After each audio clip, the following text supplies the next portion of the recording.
So the other day, I was browsing through the depths of the Internet Archive, as you do, and I found an amazing video of some vintage generative computer art by a man named John Whitney.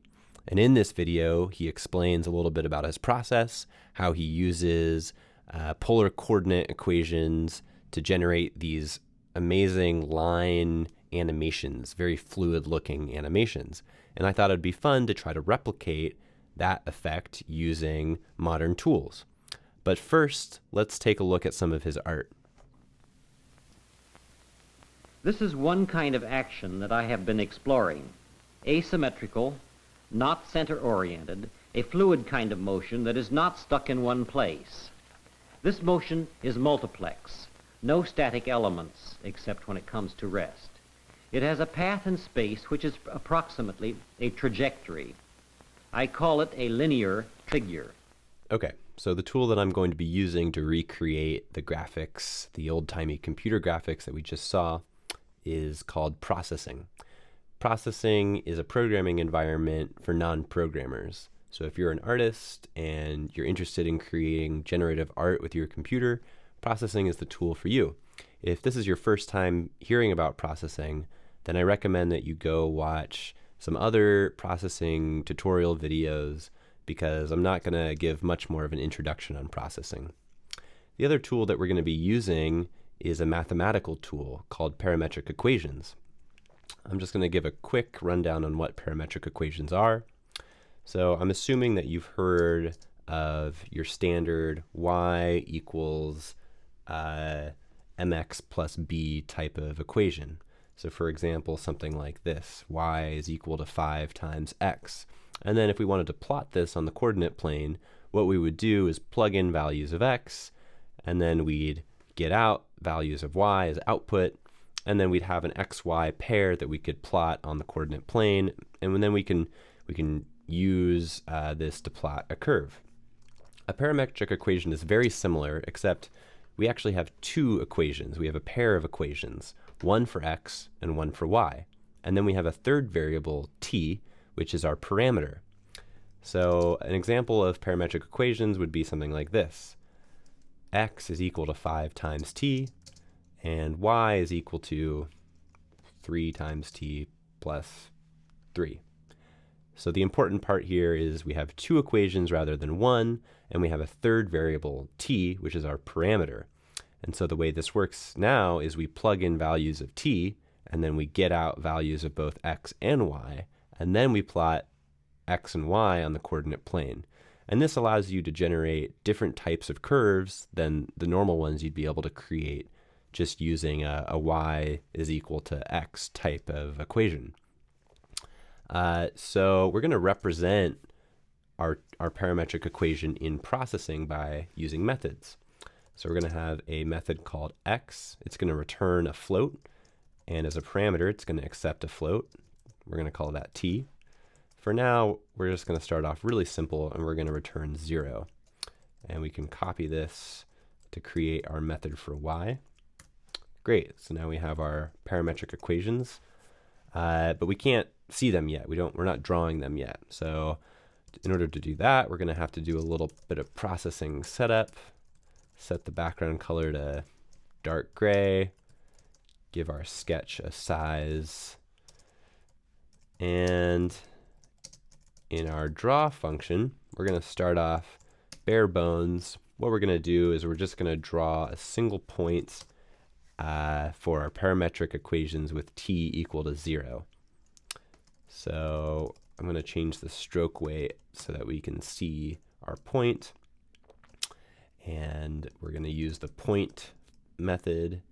We're going to pass in this. So we're going to pass in 0 for t to both our x and our y methods, and then we're going to draw a point at the output of those two methods.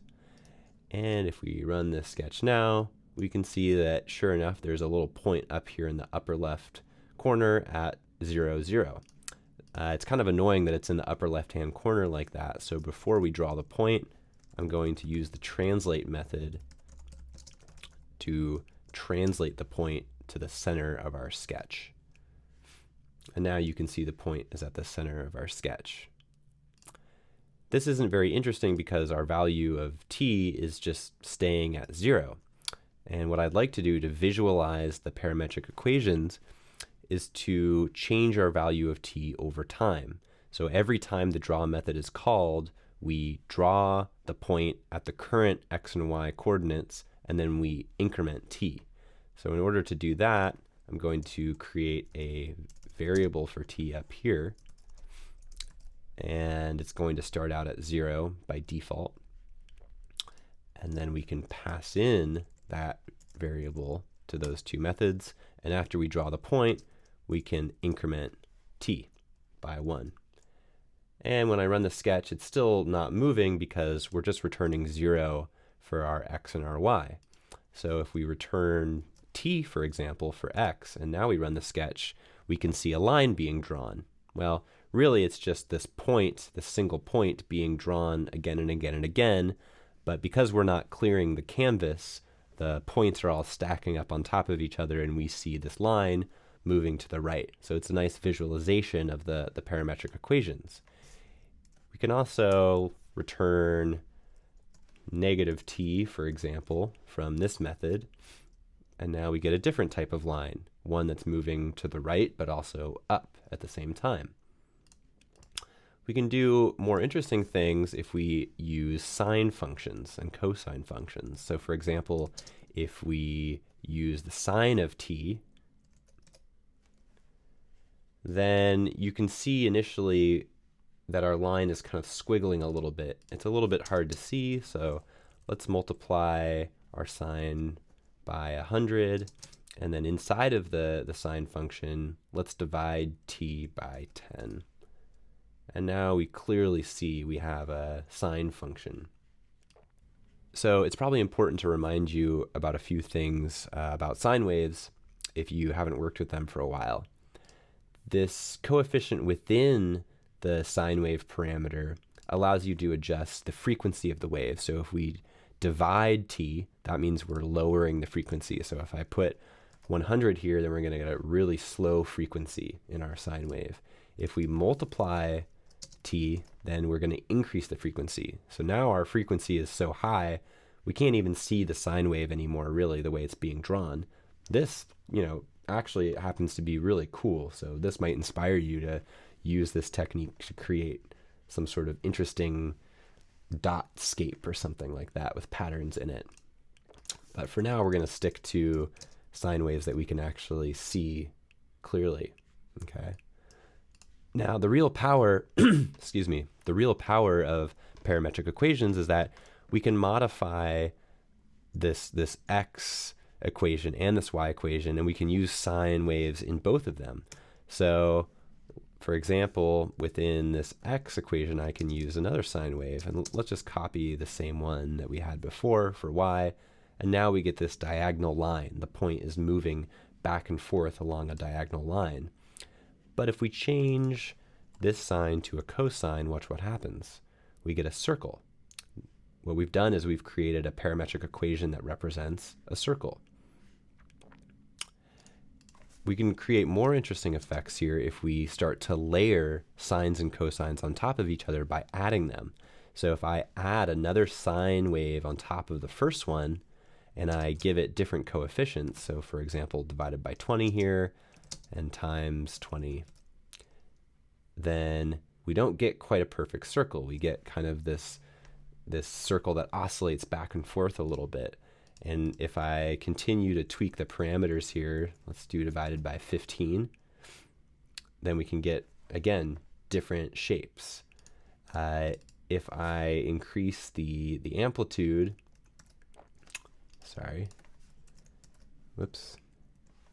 if I increase the amplitude for the second sine wave, then I start to get more wild shapes. So again, just as a reminder, the coefficient inside of the sine wave will change the frequency, and this coefficient outside of the sine wave will change the amplitude.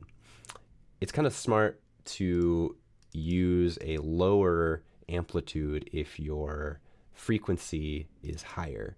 That's not necessarily true, but I tend to find that it produces more pleasing results. So if we had a higher frequency here and we still have our coefficient outside of the sine function that's set at 100, then we're going to get something crazy like this, which maybe is what you're looking for. But for the effect that we're going for, it doesn't really work as well. So if I were to use a really high frequency sine wave, then I would maybe multiply it by something like 1. And now you can see we get kind of a small effect. Let's use something like 2. We kind of had this like wavy circle now. Okay, so that is my introduction to parametric equations. And now to achieve the effect that we saw in that video, I'm not exactly sure how they use parametric equations to achieve that effect, but I found a way to approximate it pretty well. And the way that I'm approaching this is I'm going to use 2 different sets of parametric equations. So I'm going to copy and paste these. I'm going to rename these methods x1 and y1, and then I'm going to name these ones x2 and y2. And then instead of drawing a single point for a single set of parametric equations, I'm going to draw a line between the parametric equations, between the 2 parametric equations. So as t increases, both parametric equations are going to change, and then I'm going to kind of track both of them at the same time using a single line. To start out though, just to see that we have 2 parametric equations, we can just draw 2 points for each. And it would probably help if we change what we're actually drawing here. So I'm just going to add in some random stuff.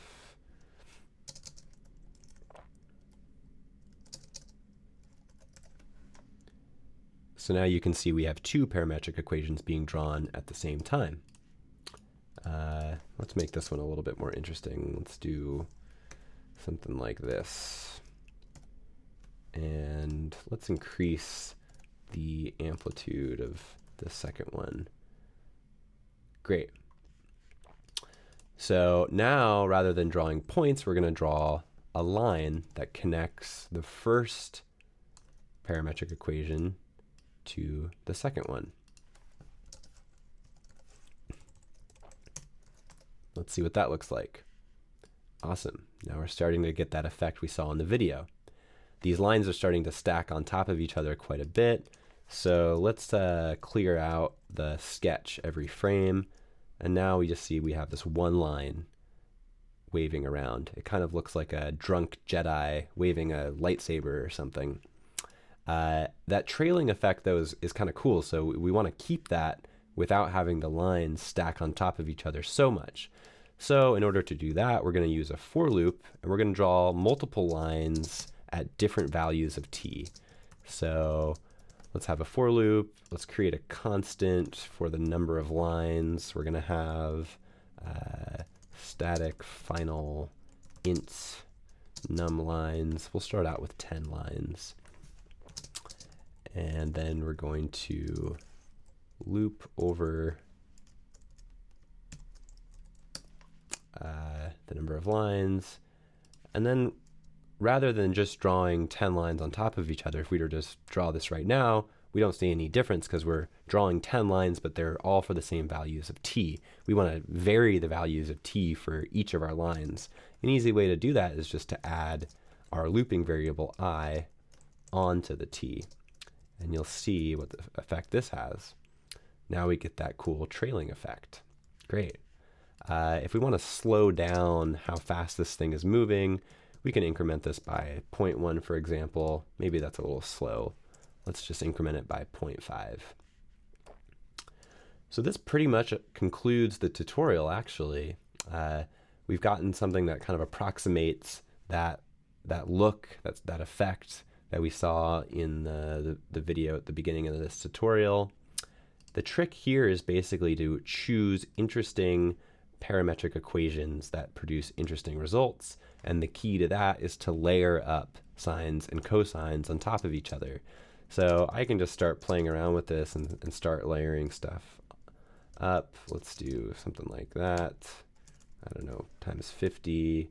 We can reverse these If we want to get interesting effects, we'll add another one here. Let's use a cosine of t, and we'll say times 10.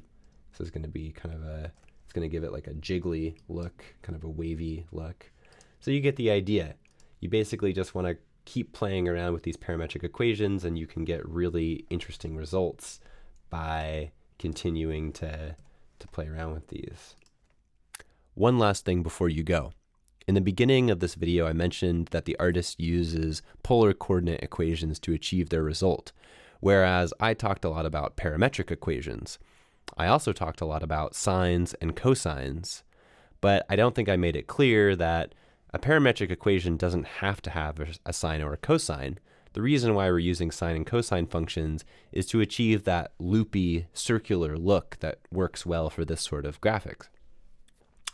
The artist used polar coordinate equations, which also give you that loopy, circular sort of look. And if you know anything about polar coordinates, you know that they involve the sine and cosine function.